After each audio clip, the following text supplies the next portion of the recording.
Hola, ¿qué tal? Bienvenidos a este nuevo debate en A Fondo. Los saluda Silvia Cabrera en Berlín.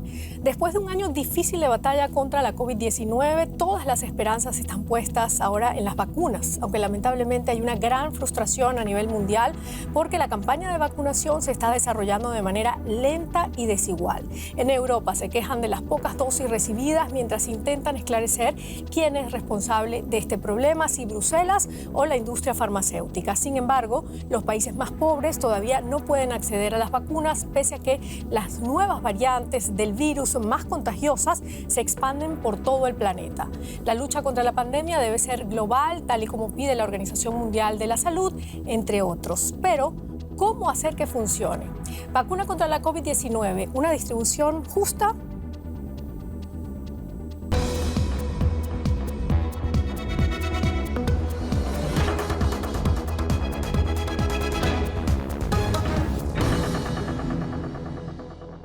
Ese es nuestro tema aquí en A Fondo y lo debatimos con los siguientes invitados que paso a presentarles.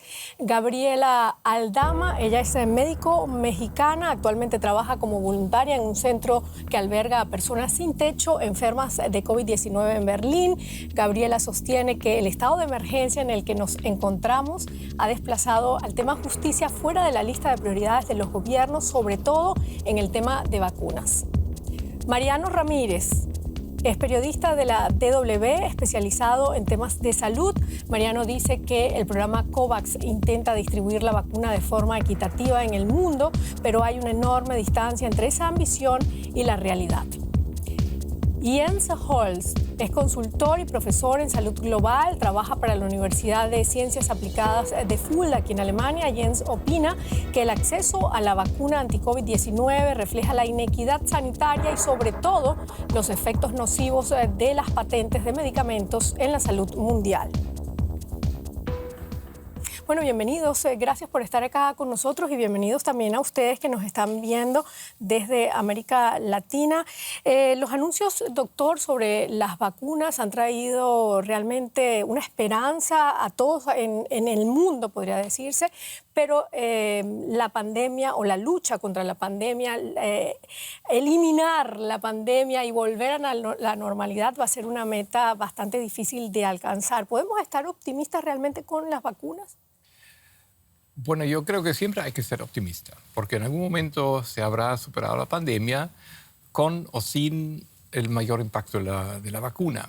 Yo creo que desde un principio, o sea, durante los últimos 6 meses, la opinión pública estaba dirigida constantemente hacia la solución a través de una vacuna que creó esperanzas que no se justifican. En cierto modo estaba exagerado, pero hubo un interés compartido entre políticos que querían calmar a la población y mostrar que estaban haciendo algo. La industria farmacéutica, que ve un gran negocio, por supuesto, antes que nada, y también la expectativa de la población de superar las limitaciones bajo las cuales están sufriendo desde el principio. Y esa combinación de esperanzas y intereses provocó una expectativa exagerada frente a la vacuna. Más allá de la dificultad técnica de producir la vacuna en tales cantidades que se necesitan, vemos un poco la frustración a través del acceso que es obviamente inequitativo, sobre el cual vamos a hablar, que también va a prolongar el problema. Claro, bueno, estamos viendo que es grandes expectativas. Sin embargo, ¿cómo ha sido el proceso aquí en Alemania? Bueno, yo creo que Alemania es un país que de primera línea tiene un acceso importante, que está también involucrado directamente con una de las grandes empresas productoras de vacunas y que lo coloca como uno de los principales productores, como uno de los principales países con capacidad también de realizar centros de vacunación y de ofrecerlo a la población, ¿no? Eso genera una cuestión muy grande, muy importante en ahora que tenemos la posibilidad de tener las vacunas, ¿a dónde las vamos a dirigir? Claro. ¿Cómo las vamos a priorizar? Claro. Que es un tema, bueno, ahora que ya tenemos la vacuna, es el siguiente tema al que hay que enfrentarnos, ¿no? ¿Quiénes se están vacunando ahora aquí en Alemania? Bueno, por grupos de edad, como en muchos de los sistemas de vacunación en el mundo, las personas mayores de 80 años van en el primer grupo, personal de la salud. Muy importante en Alemania, yo creo que por la cantidad de asilos con los que se cuentan, también entran dentro del primer grupo. Posteriormente viene la gente que vive en, por ejemplo, asilos de indigentes o asilos de refugiados, personas de otro grupo de edad y, bueno, en última línea, las personas que tienen un menor riesgo, ¿no? Claro. Yo lo considero una cuestión de mucho debate, de mucha duda moral, económica, política y social. Pero también mucha lucha política, agregaría. Porque no va a ser fácil no va a ser fácil superar las situaciones que estamos describiendo y enfrentando actualmente. Los desafíos son grandes y tiene mucho que ver con poder, con influencia y decisiones políticas y de la jerarquía que existe a nivel mundial. Bueno, ya vamos a profundizar un poco más en esos desafíos. Mariano, bueno, están vacunando ya aquí en Alemania, sin embargo, las medidas de restricción de la vida pública se mantienen. Esta misma semana el gobierno anunció que el cierre o este segundo cierre para contrarrestar esos contagios o acabar con los contagios aquí en Alemania se va a mantener hasta el 7 de marzo. ¿A ti te parece que es una medida correcta? Claro, es complicada la respuesta porque, por un lado, el gobierno toma las medidas únicamente basándose en números. Ellos miran cómo está el índice de contagios, cómo están las unidades de terapia intensiva, etcétera. Y pensando en las curvas, toman decisiones pensando, pues eso, en los números, en sus gráficas. Y otra cosa es cómo está la gente emocionalmente, cómo está la gente psíquicamente. Yo creo que no puedes ser tan reduccionista de solo ver números. Tienes que tomar en cuenta, por ejemplo, tema de depresión. ¿Cómo está la situación en tema de depresión? Terrible. Violencia intradoméstica. Hay montones de factores. También piensa lo siguiente, deprimirte, estar mal psíquicamente, pues te baja las defensas, te hace más, de alguna manera, vulnerable. Y yo creo que tú tienes que tomar una visión un poco más holística. Mi crítica es que no se haya esa visión holística, sino que tienes científicos, virólogos, mirando numeritos, mirando gráficas, y todas las decisiones que afectan todos los factores, pues se basan en eso y no toman en cuenta otros factores que, en mi opinión, son importantes. Claro, bueno, aquí en Alemania, además de estas medidas que nos están afectando a todos de alguna manera, doctor, la gente se pregunta, bueno, ¿cuándo me voy a vacunar? ¿Cuándo? ¿Cuándo me va a tocar a mí? ¿Cómo es el proceso para tener acceso a las vacunas?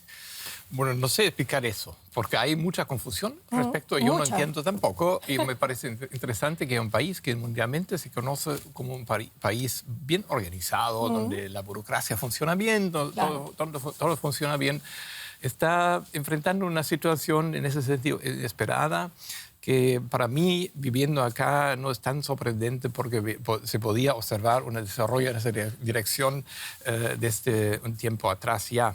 Yo creo que va a ser complicado porque faltan vacunas, faltan dosis de vacuna por primera parte, y es un problema que tiene que ver con lo que mencioné en la cita, con la situación de patentes, de que las empresas farmacéuticas influyentes prohíben usar otras instalaciones que son capaces de producir grandes dosis. Por ejemplo, la India tiene una industria farmacéutica muy efectiva, donde se podrían producir cantidades enormes que se necesitan actualmente para la población mundial, pero el hecho de que la industria no quiere renunciar a los patentes complica la situación y limita la capacidad de producción que ahora se concentra en algunos pocos lugares, en algunas pocas instalaciones, y produce una escasez de vacunas. Claro, bueno, se habla también de una lucha desigual entre los países más industrializados y los que no lo son. ¿Usted cree que esos países más ricos están viendo solamente su propio beneficio? Yo creo que esa crisis global ha mostrado de que todo lo que se denomina actualmente salud mundial, etcétera, ha llevado a una renacionalización del enfoque. Porque cada país, cada gobierno, claro, los gobiernos son responsables de la seguridad de la población que vive en el país.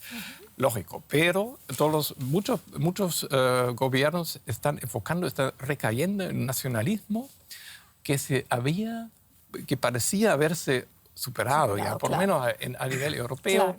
La Unión Europea intenta de superar ese desafío actualmente, organiza algunas cuestiones, pero yo creo que los gobiernos reflejan también la expectativa de la población, que se ve amenazada actualmente y solamente considera el alrededor más cercano, que es la nación clásica.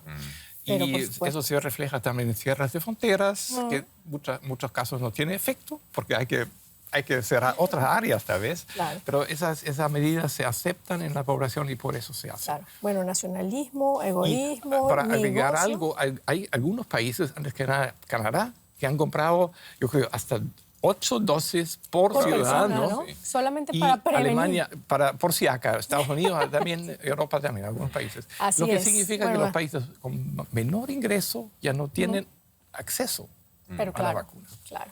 Bueno, el proceso de vacunación aquí en Europa ha sido lento y desigual, mientras algunos países apenas están comenzando a vacunar, otros, como el Reino Unido, ya están colocando segundas dosis. Las cifras del gobierno inglés muestran que más de 11 millones de personas en ese país ya han sido vacunadas, mientras aquí en Alemania solo 2 millones.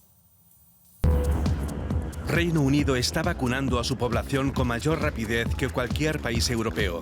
Fue el primero en aprobar de emergencia los preparados de BioNTech y Pfizer el pasado diciembre, con quienes ya en julio había firmado un contrato. La Unión Europea no lo hizo hasta el pasado noviembre y esperó al permiso regular antes de comenzar a vacunar. Recién ahora se encargaron 300 millones de dosis extra. Pese a contar también con las vacunas de AstraZeneca y Moderna, la tasa de vacunación en los países miembros es decepcionante. Ahora la Comisión Europea, que negocia en nombre de sus 27 miembros, está en entredicho por su mala planificación. Sus encargos a varias empresas apenas han podido ser suministrados. Mientras los países del este apuestan por el ahorro, Francia lo hace por su propia farmacéutica nacional. Bruselas, por su parte, culpa a la industria de los retrasos en los envíos. Unos retrasos que las farmacéuticas excusan con problemas en su capacidad de producción. ¿Quién tiene la culpa en la debacle de las vacunas? Bueno, una gran pregunta que además genera un poco de suspicacia aquí, por lo menos en este debate. Gabriela, en estos momentos se han puesto 26 millones de dosis de vacunas en Europa. Parece mucho, pero solo aquí en Alemania hay alrededor de 80 millones de habitantes, ¿no? ¿Por qué ha sido tan lento este proceso de vacunación? Bueno, el por qué yo no creo que exista una respuesta directa o una culpa total, ¿no? Yo creo que todo esto viene también de la prioridad que tú le das a un país y a sus habitantes de recibir esta vacuna. Y al final yo he visto todos estos meses tantos esfuerzos por reclutar médicos para ejercer la vacuna, muchísimos centros de vacunación que se han estado formando, que se han estado construyendo y al final es que no han estado aplicando las vacunas para lo que nos estábamos preparando, ¿no? Claro. O sea, en realidad los centros de vacunación no creo que estén llegando al alcance que se había planeado en un principio para poderla distribuir a la sociedad y a la población, que en verdad está en el centro riesgo. donde tú trabajas, que ya no como voluntaria, sino como médico fijo, ¿cómo se está haciendo el proceso de vacunación allí? Es una cuestión... no se está haciendo. No se están vacunando. No sé cómo explicarlo, no se está haciendo. ¿Y cuántas personas hay en ese centro? Trabajadores, somos alrededor de 30 trabajadores, un equipo médico de alrededor 10 personas y un equipo social de alrededor 20. Y pacientes hemos atendido 70 indigentes en lo que va del inicio del proyecto en mayo pasado. Y no somos en grupo prioritario y no estamos... No son el grupo prioritario. ¿No son ustedes. pacientes con COVID-19? Son pacientes Entonces, positivos con COVID-19. No tiene mucho sentido vacunar a personas ya infectadas. Claro, no, pero bueno, hablando del lado de los trabajadores... Pero los trabajadores, ¿no? Los trabajadores Claro. de allí. nuestra población. Nosotros no solo Claro. atendemos a personas con casos positivos, hay una parte de albergue en donde ellos viven o donde pueden solamente pasar la noche, ¿no? Entonces, toda esta población tan vulnerable y de riesgo, y es que no estamos en primera línea. Dentro del segundo grupo de ¿Pero Alemania... por qué no están en primera línea? ¿Qué le dicen? Del segundo grupo alemán está los indigentes que viven en un refugio. O sea, ya no vives en la calle, ahora vives en un edificio con otras personas, que ya recibes apoyo social, ¿no? Los trabajadores que están directamente con COVID no estuvieron dentro de estas pláticas, no están dentro de estas charlas. Como trabajadores de la salud, sí, pero el grupo en el que yo trabajo es un grupo invisible. Es un grupo del que no se habla, no hay estadísticas. No tienes un carnet de identidad. ¿Quién eres en el mundo? ¿Cómo te registras si no hablas el idioma para tener un turno en una vacuna? Entonces, es una cuestión que yo entiendo que toda esta pandemia ha ido paso por paso. Hemos ido aprendiendo desde que se empezó a hablar de la vacuna, desde que si se va a hacer o no se va a hacer, si la aprobamos, si no la aprobamos, y ahora estamos en el punto tan crítico, que es el punto central de esta plática, cómo la distribuimos y a quién, ¿no? Hablar de grupos vulnerables por grupos de edad. No todas las personas de cierto grupo de edad tienen las mismas condiciones de salud o acceso a la salud. Claro. No todos los jóvenes del grupo seguro, 20, 30 años, tienen las mismas condiciones de acudir a un hospital y recibir una atención médica. Entonces, es una cuestión que retrasa y sesga a una parte de la población. Bueno, en Alemania tal vez no tanto. Bueno, es una situación terrible la que nos está contando Gabriela. Mariano, ¿tú qué opinas? ¿Qué papel crees tú que han desempeñado los intereses nacionales en todo este proceso de vacunación? Pues sí, estamos viviendo un nuevo nacionalismo. Lo que pasa es que es interesante porque hemos hasta ahora hablado de las vacunas, llamémoslas occidentales, pero también China y Rusia tienen vacunas. La rusa se ve que, según The Lancet, tiene una efectividad bastante alta, más del 91%, según un estudio ahora. Y esas vacunas no son tan caras. Rusia y China las ofrecen a un montón de países, incluso las regalan. Les dan créditos, ¿no? Exacto, dan créditos para que los países adquieran vacunas. Y entonces, para mí lo que estamos viendo tú tienes, por un lado, empresas occidentales enfocadas en una ganancia monetaria y tienes países, llamémoslo, un poco alejados de las democracias, por lo menos como las entendemos en Occidente, regalando vacunas para obtener a cambio cosas, digamos, favores políticos. Claro. ¿Cuán politizadas crees tú que están las vacunas? Yo creo que Porque, están. por ejemplo, aquí tenemos Serbia está utilizando la vacuna china, Hungría es el único Estado miembro de la UE que está probando las vacunas rusas. Pues incluso Angela Merkel dijo el otro día que... Y el ministro de Salud también. Sí, exacto, que si la rusa era buena, pues que aquí nos poníamos la rusa. ¿Crees que están politizadas de todas maneras? Yo sí creo que está politizado. O sea, yo no creo que ningún país desarrolle algo tan complejo y costoso como una vacuna y lo regale, lo siento, no creo en cuentos de hadas, lo regale simplemente porque quiere hacer bien en el mundo. Lo están regalando a cambio de influencia política, ¿no? Esa forma china, ¿no? ¿Cómo lo llaman? Ese soft power, ¿no? De entrar y ir... El Occidente lo estaba haciendo durante décadas de la misma forma. ¿Qué opina usted, doctor? Bueno, no, está claro. Pero ahora lo está haciendo China y Rusia de una manera muy clara. Y estamos hablando de países, pues, pensemos en Navalny, pensemos en los uigures, pensemos en Hong Kong, ¿no? Que van ahora a obtener un montón de apoyos, por ejemplo, a nivel internacional, políticos, o si no, no te doy la vacuna. En fin, yo creo que es complicado. Claro, ¿usted qué opina al respecto? Yo ¿Qué consideraría tan politizadas están las de vacunas? Bueno, este tema un poco, yo creo que está bastante politizada, pero también mezclada con intereses económicos, por supuesto, porque como dice la industria occidental, o sea, están ubicados en los países del norte y del occidente, que ven un gran área de crear utilidades, por supuesto, que es lógico para una empresa, por supuesto. Hay competencia por parte de algunos productos que enfrentan en el occidente los típicos prejuicios, que lo que viene de Rusia, de China, no puede servir. O sea, tiene que ser de menor calidad, etc. Yo creo que en parte eso explica el eco. Claro, o al contrario escéptico, también, porque por ejemplo hemos visto en América Latina países que se dicen socialistas que solamente dicen que van a poner la vacuna china. Puede ser O también, rusa. claro. En ese sentido está politizado. Pero yo quisiera agregar otro argumento un poco en defensa de los decisores políticos, porque la situación al principio era muy complicada. No hay que olvidar que hace unos años atrás hubo una pandemia empezándose ya, pero una epidemia mucho menor, el SARS-CoV-1, ese entonces. Y en esa ocasión muchos gobiernos compraron grandes cantidades de medicina para tratar. La mayoría de eso tuvo que botarse al final porque no hacía falta y no se usaban. Y la situación para los políticos hoy en día era un poco parecida. Ellos no sabían hasta qué medida iban a usar. Además, la otra cuestión desconocida a esa altura fue la efectividad de la vacuna.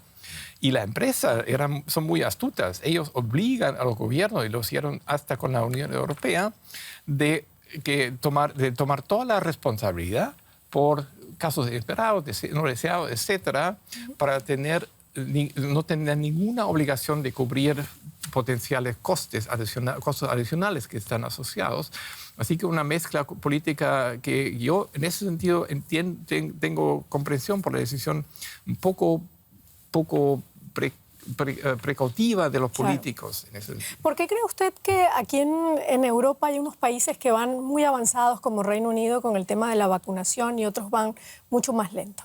Es una pregunta que hemos estado haciendo yo también. Yo creo que también depende del sistema que los países tengan. Los ingleses tienen un sistema de salud estatal, nacional, donde es mucho más fácil imponer medidas, porque además es un sistema muy centralista.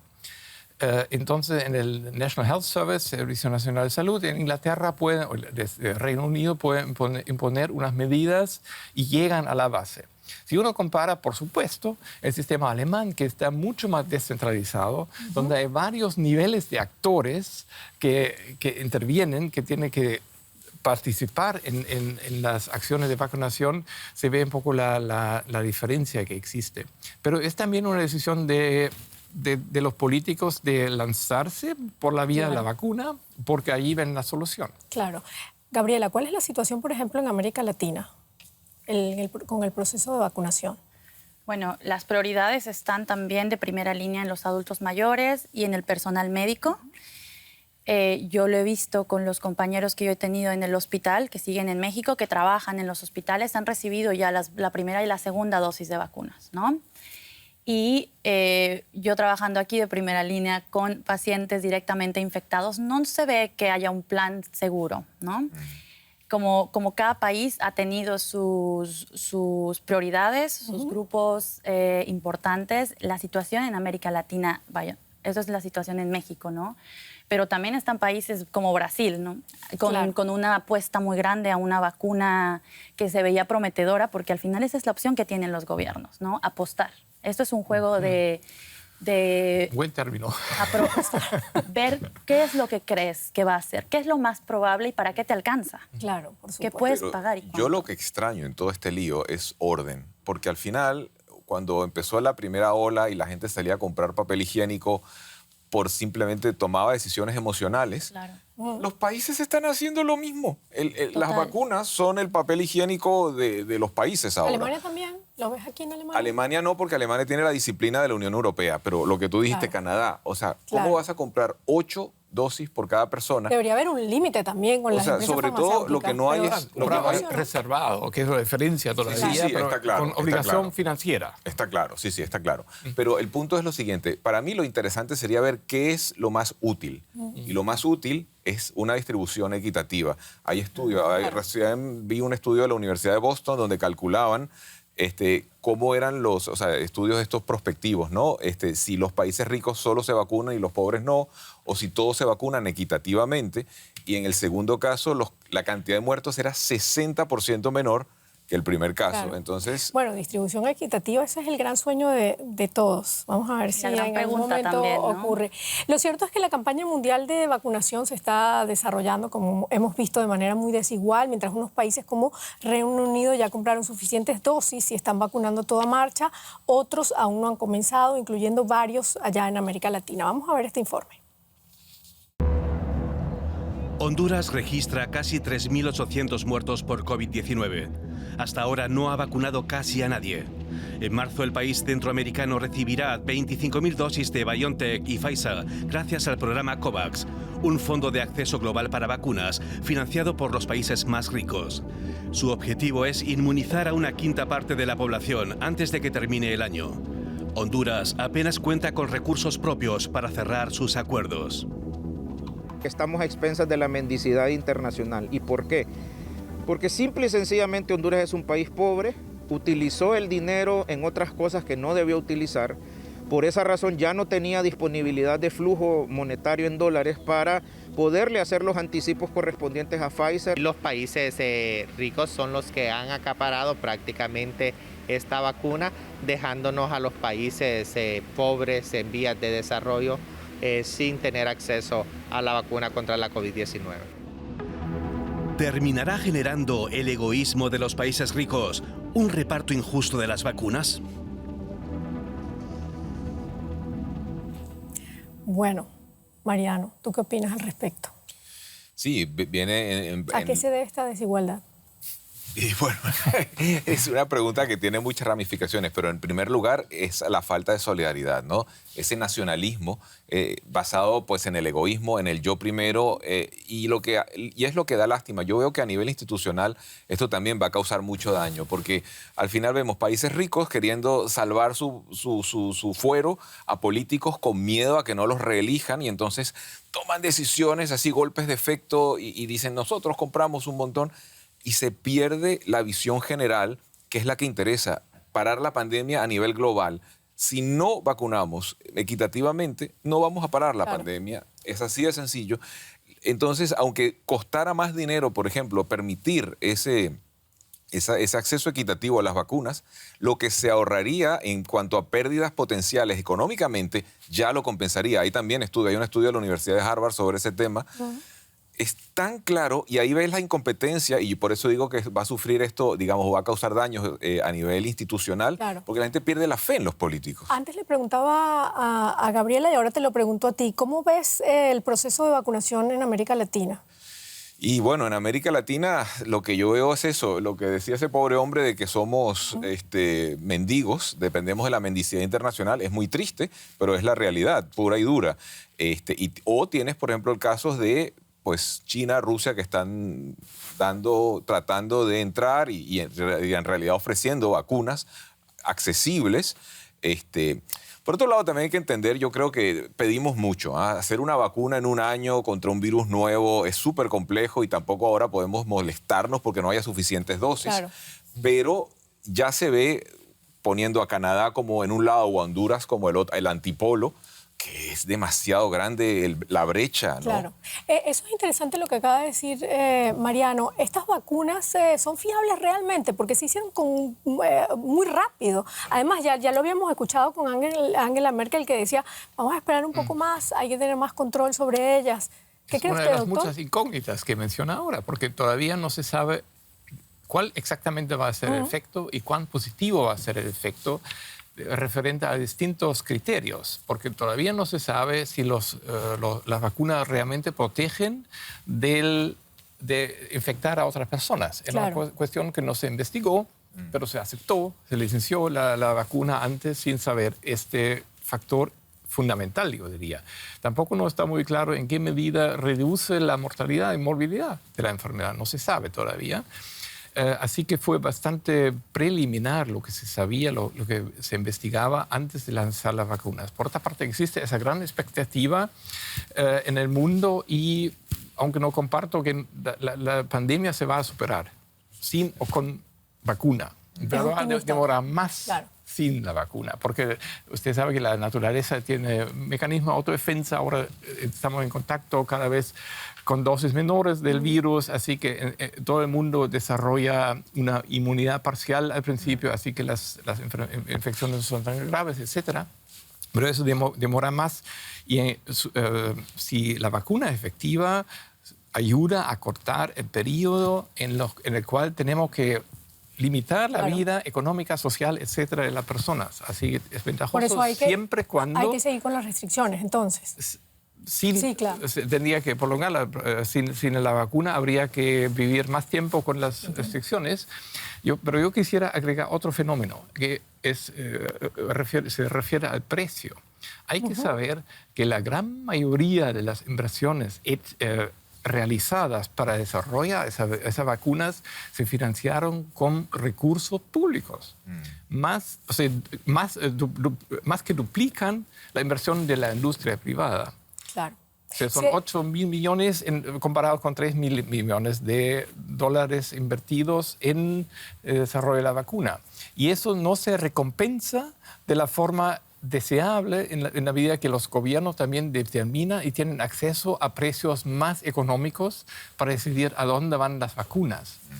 Es decir, hemos estado hablando acá de desigualdad, de inequidad, hasta de egoísmo. Sin embargo, ¿usted no cree que aquellos países que más han pagado y que más han invertido en salud pública, pues también necesitan ser los primeros en obtener beneficios? Si uno piensa en términos de solidaridad mundial y si usted se imagina cómo funcionan los sistemas solidarios de protección social, los que tienen más pagan más, pues reciben al final el mismo servicio de acuerdo a la demanda, a la necesidad.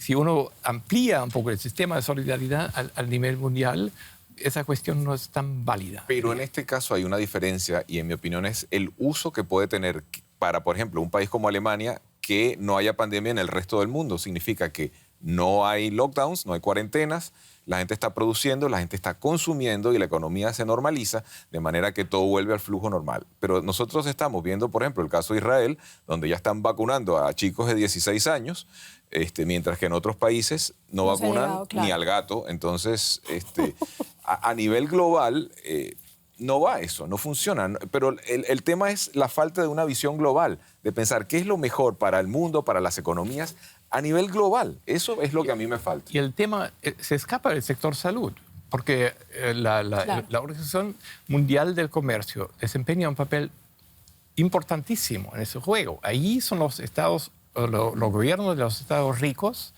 que defienden los intereses de la industria farmacéutica, evitando que se establezcan renuncias temporales, por ejemplo, a los patentes, etc. Y otro juego, más allá del nacionalismo que se repercute en la política al interior de los países, también en los organismos internacionales actúan en una forma que es antisolidaria. Claro, vamos a escuchar al director de la OMS. La desigualdad en la vacunación ha llevado al director de la Organización Mundial de la Salud a asegurar que el mundo está al borde de un fracaso moral catastrófico y no se cansa de apelar a los países ricos para que sean más solidarios.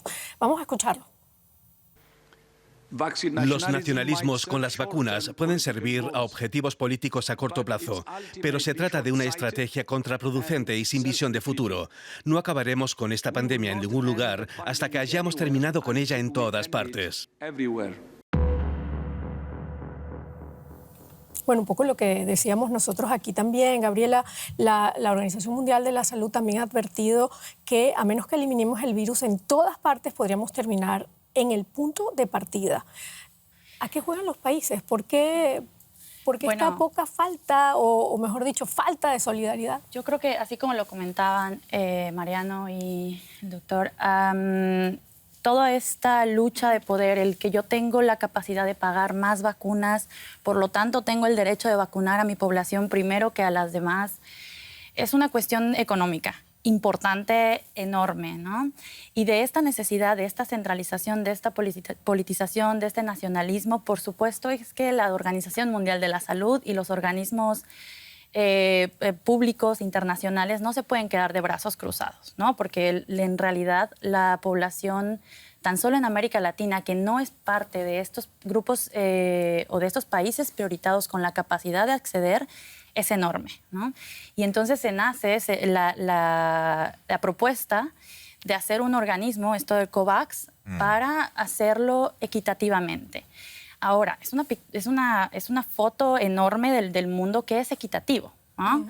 Bueno, en cuestión mundial, equitativo es que si tú eres Estados Unidos, no te tocan tantas porque igual ya tienes un montón, ok, ¿no?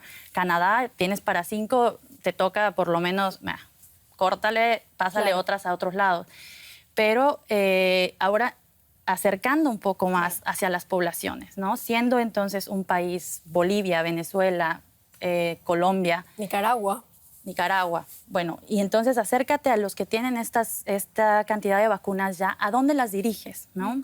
¿A qué población ahora se la vas a dar manteniendo esta cuestión de equidad? Claro. A ver, Mariano, tú no eras muy positivo con respecto al COVAX. ¿Por No. qué? ¿Cómo va ese programa? Y bueno, la idea es fantástica, pero no hay quien dé dinero. Entonces, entonces si no hay dinero, pues... Claro. Y claro, entonces es muy lindo sentarse y hacer discursos y tal, pero haría falta más compromiso. Yo quería apuntar otra cosa, cambiando un poquito el tema, me perdonas. Nos falta otro factor acá, que es el factor tiempo. El virus es muy adaptable y mientras más tiempo pasa hasta que se controla, vamos a permitir, por ejemplo, que surjan más mutaciones. Claro. Otro factor... Como las que estamos viendo ya, ¿no? Es que en realidad lo de la solidaridad, más allá de la ética, desde el punto de vista pragmático de frenar esto, porque si surge después una mutación y el virus se va adaptando digamos, a las defensas que el ser humano le pone, al final va a venir una mutación y vas a empezar desde nuevo con una nueva mutación contra la que no tienes defensa, que te va a llegar por la globalización a tu país desarrollado. Entonces, pero van a tomar la cabeza. ¿Cuáles son, doctor, los principales desafíos que enfrenta este programa de COVAX? Yo creo que falta dinero, simplemente, porque los gobiernos que teóricamente están apoyando son muy cautelosos en realmente invertir en ese COVAX, en ese tema COVAX, por distintas razones que tampoco no puedo explicar todas, pero hay enfoque prioritario en la población propia. Ahí es una de las causas de esa. Existe una iniciativa iniciada por un país cerquita de Honduras, que es Costa Rica. También existen iniciativas parecidas desde Sudáfrica, de la India.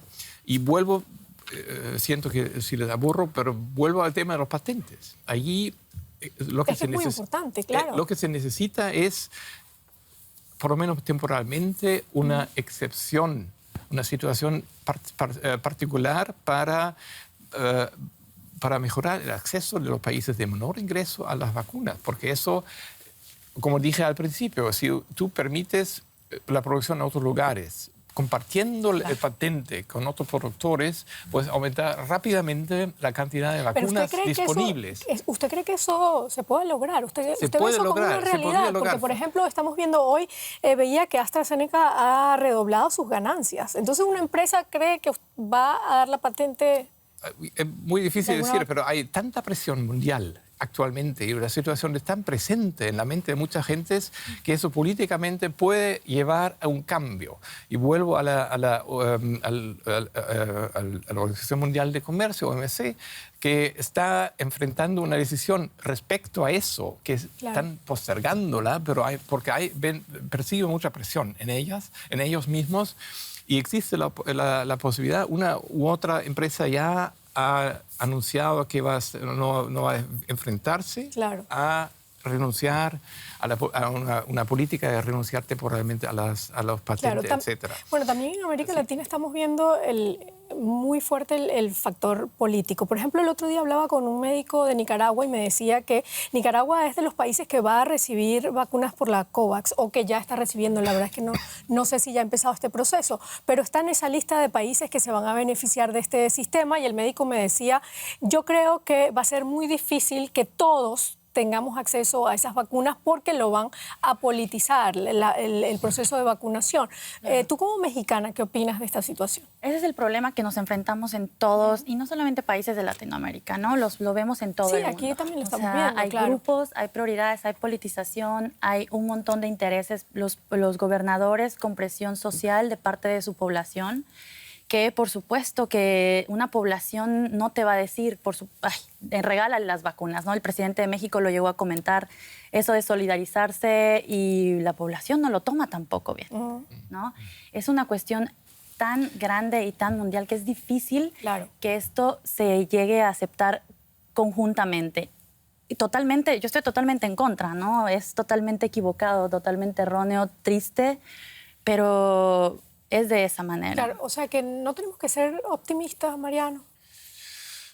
A ver, yo creo que tarde o temprano saldremos de esta con o sin vacuna, con o sin cuarentena, porque la biología es la biología y los organismos nos adaptamos. Pero a nivel político y institucional, yo no soy nada optimista.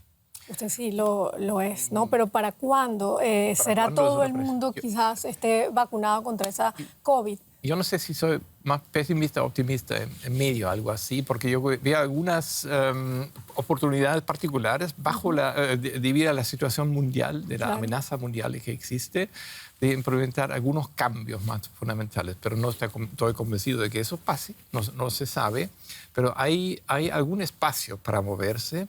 Yo creo que todo eso tiene que ver con la gobernanza, tanto mundial, de la salud mundial, como al interior de los países. Ahí